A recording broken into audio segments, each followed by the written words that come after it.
La Fresh Morning.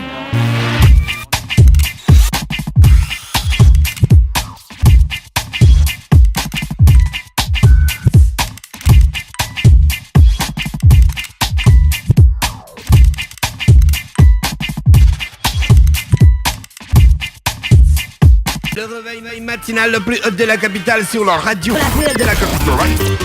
Et c'est reparti sur les 104.5 Urban FM. Là, c'est Urban. On parle de politique ce matin, Mosley, des élections. On parle des élections. Oui, nous parlons. Il y a quel problème? Nous parlons des élections, nous parlons de Centre gabonais des élections, nous parlons de ministère de l'Intérieur, nous parlons de l'opposition, nous parlons d'en réalité des situations difficiles que l'opposition crée souvent vis-à-vis de son fonctionnement, mais également la difficulté que l'opposition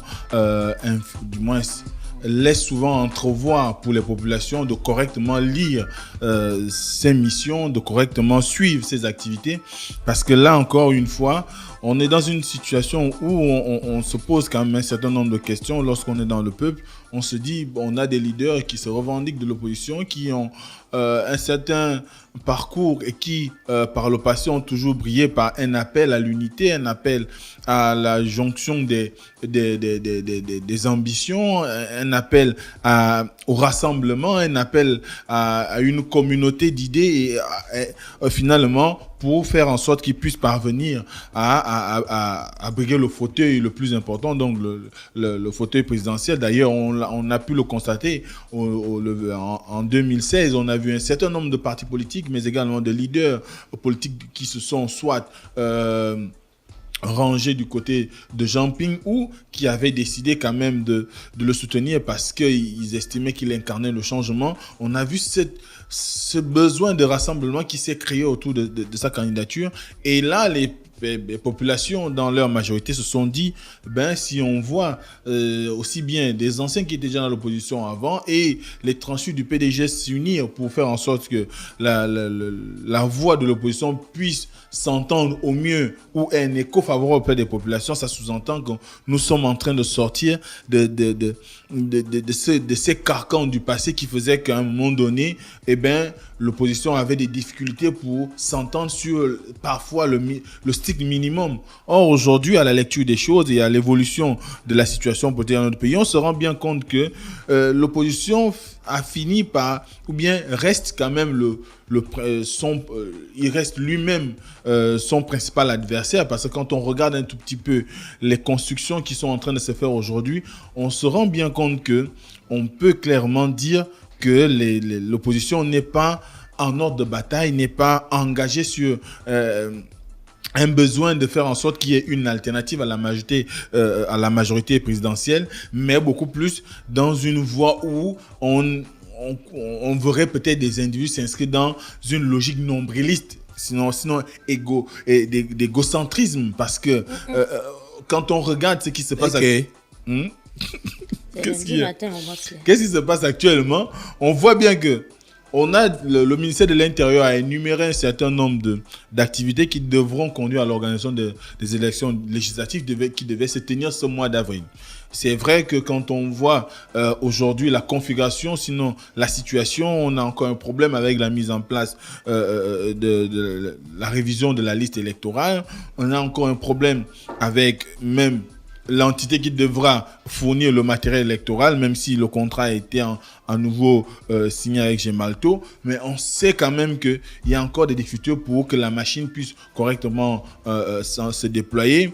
Il y a une autre situation qui s'est posée, celle qui est en rapport avec le fait que les opposants ont désormais 2 listes, donc de propositions en termes de membres devant constituer le collège du Centre gabonais des élections. Pour mémoire, il faut savoir qu'au sortir du dialogue politique d'Angonje, dans l'accord politique qui a été signé entre la majorité et l'opposition, il avait été décidé de mettre sur le carreau la CENAP, donc qui a été tant décrié par le passé, dont le président était René Arborella. Et il fallait maintenant mettre en place une nouvelle structure qui devait être composée uniquement d'acteurs politiques qui devaient eux-mêmes, on va dire, s'auto-diriger et auto-administrer la question électorale dans notre pays. Alors, c'est ce qui a été fait avec la modification constitutionnelle qu'on a eue récemment. Et dans cette modification constitutionnelle, on a pu constater que désormais, on va vers la construction d'un centre gabonais des élections. D'ailleurs, il vous souviendra qu'on avait reçu ici M. Thierry Danjandier Kombila, qui est un des rapporteurs de l'opposition, et qui au moment du dialogue, et qui avait exprimé le fait que la commission ad hoc qui avait été mise en place ne soit pas toujours en activité, mais en plus, on est dans une phase où, on cherche à construire les nouveaux organes qui doivent juger de la question des élections, du moins s'occuper de la question des élections dans notre pays. Et il fallait que chaque groupe politique, donc la majorité et l'opposition, propose à peu près 9 membres, sinon 5 membres pour le corps général et les autres pour prétendre à la fonction de président. Donc, on a vu cette logique s'inscrire et quelques jours après, le ministre de l'Intérieur a lancé le communiqué qui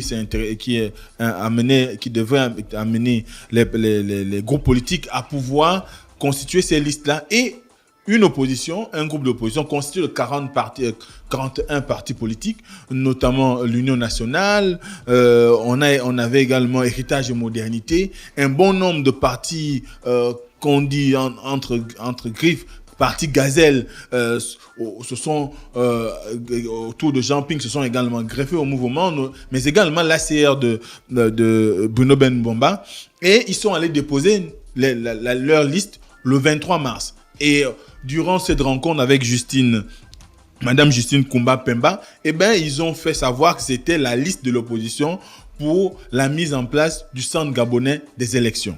Sauf que il y a eu quand même une situation qui s'est passée, c'est que le PSD, le PDS et on va dire, Démocratie Nouvelle, n'étant pas, d'après ce qui est sorti de leur rencontre, c'est qu'ils n'ont pas été consultés, ils n'ont pas été pris en compte dans la confection de cette liste-là, et ils ont exprimé leur mécontentement. Ils ont dit qu'ils n'étaient pas en accord avec ces 41 formations politiques qui se sont présentées au ministère de l'Intérieur, parce que ces formations politiques sont en majorité constituées des personnes et des personnalités qui, il y a quelque temps encore, avaient refusé de participer au dialogue politique d'Angondjé. Et donc, ces personnes n'avaient pas la légitimité conséquente pour pouvoir organiser une réunion de désignation des commissaires devant participer au centre gabonais des élections. Donc, à ce moment-là, eux aussi, ils ont décidé de confectionner leur liste et ils sont allés également la déposer auprès du ministère de l'Intérieur. Maintenant, ce qui se passe, c'est que quand on parcourt un tout petit peu l'interview que David Mbandinga, qui est le président de l'UPGL, donc l'Union des Patriotes Loyalistes, qu'il a accordé à l'Union pour l'édition de ce matin, évidemment, il nous fait savoir que ils ont été étonnés de constater que deux formations qui aujourd'hui dénoncent le fait qu'il y a eu cette liste déposée des 41 formations politiques auprès du ministère de l'Intérieur avaient des délégués lors de la désignation des 9 membres de leur groupe. Et il s'agit entre autres du PSD de Pierre-Claver Manganga Moussavou, mais également du PDS de Maître Séraphin Daoré-Bogo. Donc à ce moment-là, on comprend que la seule formation politique qui n'avait pas été consultée, ça reste Démocratie Nouvelle. Donc eux, ils se demandent comment le PDS et le PSD peuvent s'inscrire dans la logique de Démocratie Nouvelle alors qu'ils ont participé aux travaux qui ont permis la désignation des 9 commissaires que eux ils ont proposés. Et là, ça ouvre quand même tout un champ de discussion. La question qu'on pourrait se poser, c'est à quoi joue le PDS ou le PSD? Est-ce qu'ils sont dans la logique de faire en sorte que, où ils se sont rendus compte qu'en allant avec les autres formations politiques, ils n'ont pas eu gain de cause, ils n'ont peut-être pas eu à faire élire les personnes qu'ils auraient aimé présenter et qui se sont rebiffés en décidant d'aller s'aligner à nouveau avec Démocratie Nouvelle et créer une liste parallèle. On ne sait pas. Mais est-ce qu'à quelque part aussi, à la lumière de la liste de présence qu'évoque M. David Mbandinga dans l'Union, on voit bien qu'il y a quand même peut-être un petit jeu de dupe derrière. Est-ce que ce n'est pas une volonté de tromper l'opinion? Est-ce que ce n'est pas une manière pour ces deux formations politiques de jouer sur les deux tableaux au cas où... parce que là, celui qui va avoir la difficulté à donner une décision claire, c'est peut-être le ministre de l'Intérieur, parce qu'il lui faudra désormais trancher. Donc il y a un conflit dans l'opposition. Il y a un conflit dans l'opposition. Pour le centre des élections. Le centre gabonais des élections. C'est pas ce que Thierry Dargendu avait parlé ici? En partie, c'est ce que Thierry Dargendu, comme il avait dit, c'était en rapport avec le fait que... Il y avait des gens de l'administration qu'on avait...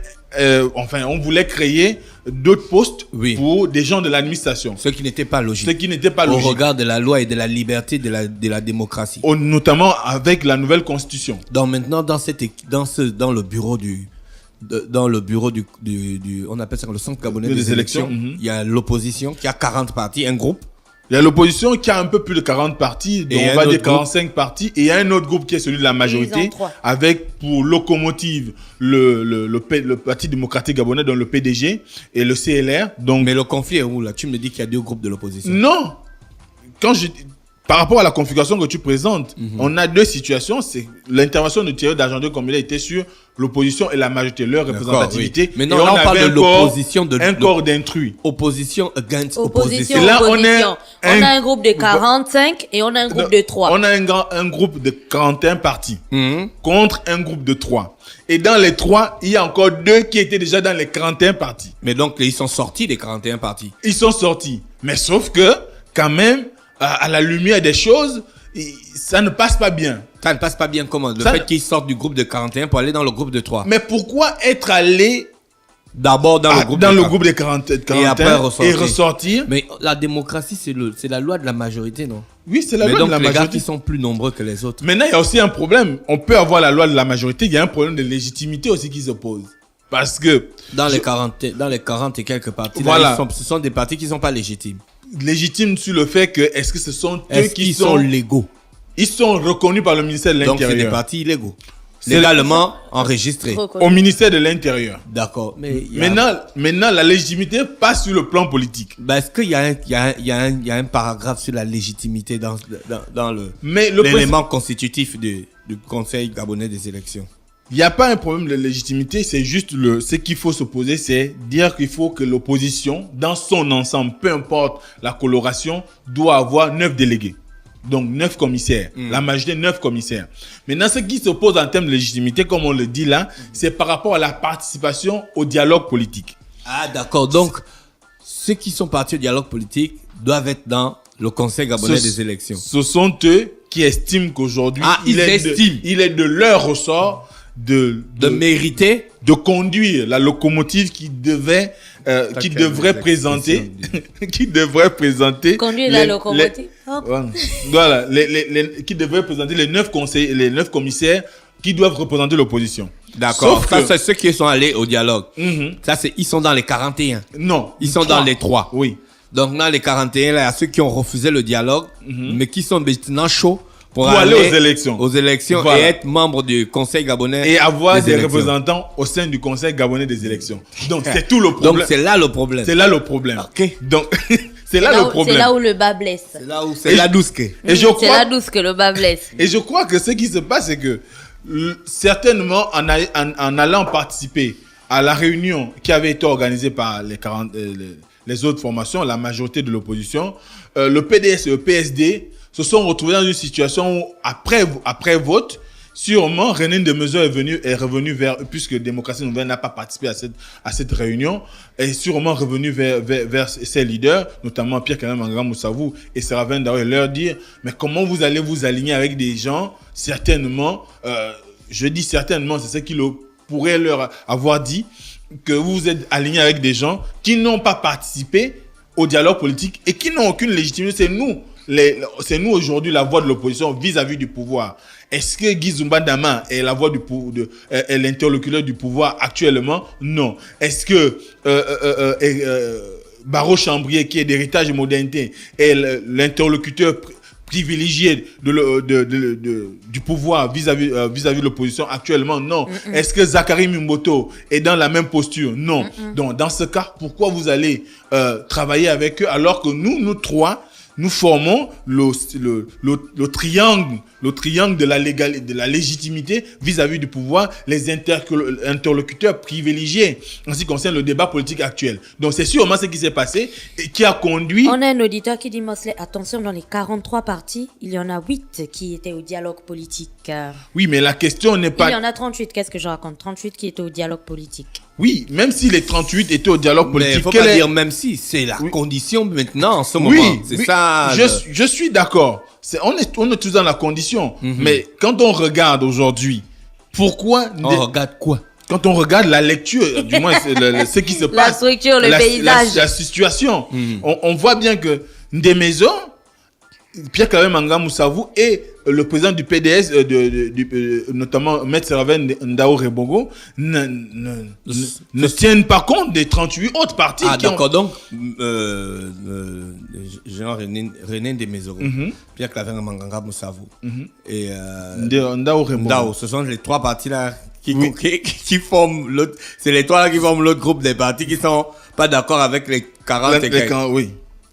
Mais ça, c'est des lourds de la politique gabonaise. C'est là la question. Parce que le problème aujourd'hui, on peut avoir 38 si, je crois que dans leur esprit, 38, nyama. dans l'état d'esprit, c'est que quand tu as 38 menus fretins et 38 requins, et 3 requins, les 38... les 3 requins vont faire d'une bouchée, hein. Non, moi, je suis pas d'accord parce que l'union fait la force. Mais l'union... Ah bon, 38 vers de terre contre 3 chats. Tu peux. D'abord, si tu prends 38 vers de terre contre 3 chats, les vers de terre peuvent embêter le chat. N'importe quoi. Même s'ils n'en finissent pas. Après, le chat peut tomber, ils vont rentrer dans ses narines, ils vont arriver jusque dans son cerveau, ils vont tuer le chat. Là, tu racontes les films, ça. Ça, c'est dans un film. Ça, c'est la Casa del Papel. C'est pas la cité des dieux non plus. C'est la Casa del Papel que tu racontes là. Donc, à ce moment-là, c'est bien d'énumérer cela et c'est important de le dire qu'il y a eu 38 autres formations. Mais le problème aujourd'hui, quel est leur poids? Quelle est leur représentativité? Parce que Ndemezo et Manga Moussavou et Ndao ont quand même, du moins, peuvent quand même se prévaloir d'être ce qu'ils sont aujourd'hui. Parce que quand on regarde, l'un est vice-président de la République, l'autre est président du Conseil économique et social environnemental. Vous avez un autre qui est président comment on appelle, la structure qui est chargée de gérer le Conseil national de la démocratie. Donc ça sous-entend que ils participent à la gestion de l'État. Ah ouais, quand même, hein. J'avais pas vu ça comme ça. L'un est président du Conseil économique et social, l'autre est président du Conseil national de la démocratie et le troisième est vice-président de la République. Donc à ce moment-là, ils représentent quelque chose. Ça veut dire qu'ils sont quand même... Le vice-président de la République... Il n'est pas chef de l'État. Mais il prend pas la décision. D'accord, ouais, tout à fait. Il prend pas la décision. Donc à ce moment-là, ça sous-entend quand même ça aussi, ça joue. Maintenant, il faudrait que à nouveau, ceux qui sont dans les 41 formations puissent aller discuter à nouveau avec les trois, parce que on ne peut pas aussi les mettre de côté, on ne peut pas les considérer comme des moutons à laïcs. Non, il faut des moutons laïcs. Ouais, mais dans les 38 autres partis, on a quand même Maïla, on a Miboto et on a Ntouba. Pour quelle occupation dans la gestion de l'État aujourd'hui? C'est les hommes politiques les plus légitimes. Quelle représentativité? Quelle représentativité? Non, c'est pas une affaire de représentativité. Démocratie nouvelle pèse plus que le parti de Maïla. Comment? Jamais. Démocratie nouvelle pèse plus que le parti de Maïla. Jamais de la vie. Zachary Miboto, malheureusement, politiquement, il pèse plus que tous les trois. Le poids là, tu le juges sur quoi? Sur l'impact qu'ils ont pendant les élections. Pour quel nombre de députés? Quel nombre de conseillers municipaux?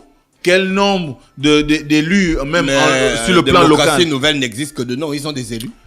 Bien sûr. Ils ont quand même un député qui a rallié leur... Bien sûr. Et ils sont ministres, ils ont des ministres. Et en plus, Ndao n'est plus ils sont ministres. Et en plus, certaines rumeurs disent que Ndao n'est plus légitime au Conseil national de la démocratie. Mais c'est pas Ndao qui n'est plus légitime, c'est peut-être le Conseil national de la démocratie qui n'a pas été du moins réformé comme on l'entendait à l'issue du dialogue politique. Est-ce que c'est la question aujourd'hui, c'est Ndao Rebongo? Moi, je pense que la balance pèse des deux côtés parce que quand tu as Nzuba, tu as Maïla, quand j'ai dit ça, Miboto, quand j'ai dit qu'il ne faut pas vous fier. Parce que oui, vers des terres, ils peuvent avoir raison. Dans les vers de terre, il y a quand même les constants. Il y a les chats. C'est qui c'est que tu te... Non, là, on est dans l'image du vers de terre. On n'est pas en train de dire que c'est un parti. On s'est trompé. Il y a Ningoun vers de terre. Nous ne sommes pas... Nous sommes 3 chats contre 3 chats. Nous interprétons. 3 chats contre 3 chats qui sont accompagnés de 37 chatons. Oui. C'est qui le chaton? Le petit parti. Maintenant, il faudrait qu'on sache.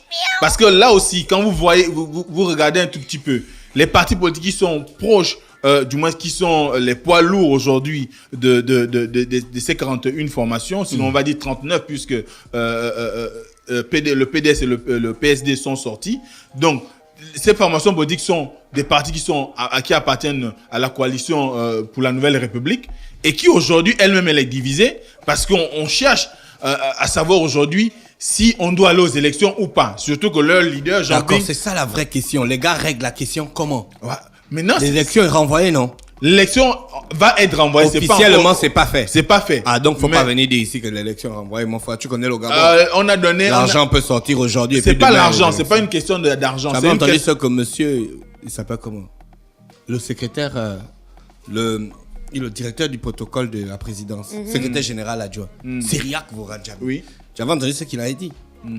Les questions politiques sont très importantes. Oui, les questions... On ne peut pas empêcher une communauté d'avoir ses représentants à l'Assemblée nationale. Mais le problème n'est pas basé sur l'argent. C'est pas une question d'argent. Le problème est basé sur la question de la procédure. Il y a une procédure pour aller aux élections. Comment on va penser qu'on va aller aux élections au mois d'avril alors que le conseil, le centre gabonais des élections n'est même pas encore mis en place? Comment on peut penser aller aux élections pendant que... Mais comment le centre gabonais des élections n'est pas mis en place? Le centre gabonais a été validé par le conseil des ministres. Il n'est pas mis en place. Quand je dis il n'est pas mis en place... Non, mais il est sur le plan des non, textes. La structure, elle a été validée par les textes. Mais qui doivent piloter cela? D'accord. Ils ne sont pas encore désignés, c'est pourquoi je dis ça n'a pas été mis en place. On a besoin d'un pilote? Oui, mais on n'a pas besoin de 6 ans pour faire un pilote. Eh ben, on va pas aussi une procédure qui doit durer 2-3 mois, on va pas la faire en 2 semaines ou en une semaine. Qu'est-ce que tu en sais de la compétence des acteurs politiques à être efficace? D'après, il y a déjà un principe qui veut qu'on révise la liste électorale 1 mois avant la date du scrutin. Donc selon tes analyses. Oui. Selon tes analyses. Oui. L'élection n'aura pas lieu. On va renvoyer à nouveau. C'est ce qui se présente au mieux aujourd'hui. Parce que il faut d'abord 1 mois avant le scrutin pour qu'on révise la liste électorale. Il y a un temps de réclamation, il y a une procédure. Ensuite, on a la situation du conseil du centre gabonais des élections aujourd'hui. On a également le fait que il faut nommer après avoir choisi les membres, donc après avoir élu le bureau du centre gabonais des élections, il faut choisir les membres des départements, des bureaux de vote et consorts. Il n'y aura pas d'élection ce mois d'avril. Il n'y aura pas d'élection ce mois d'avril. Ça, c'est ce qui est plus plausible pour tout le monde. Merci, c'est pas seulement pour moi. Sur ces mots, c'était Mosley dans la rubrique politique.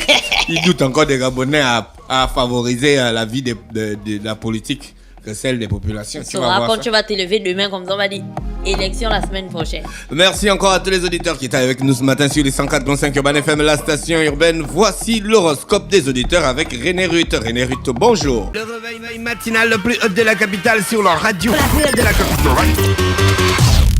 Du lundi au vendredi, de 7h à 10h, reçoit 104.5 tonnes de musique dans le Da Plus Morning. Urban FM 104.5, la station urbaine. Vous écoutez Urban FM 104.5, la station urbaine. Urban FM, première radio chez les jeunes.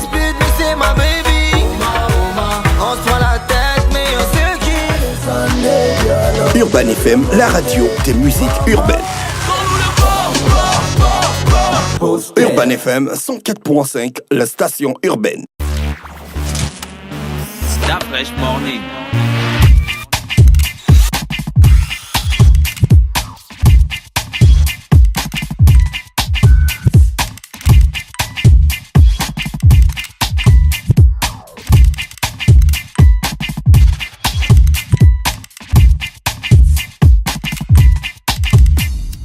fm.fm.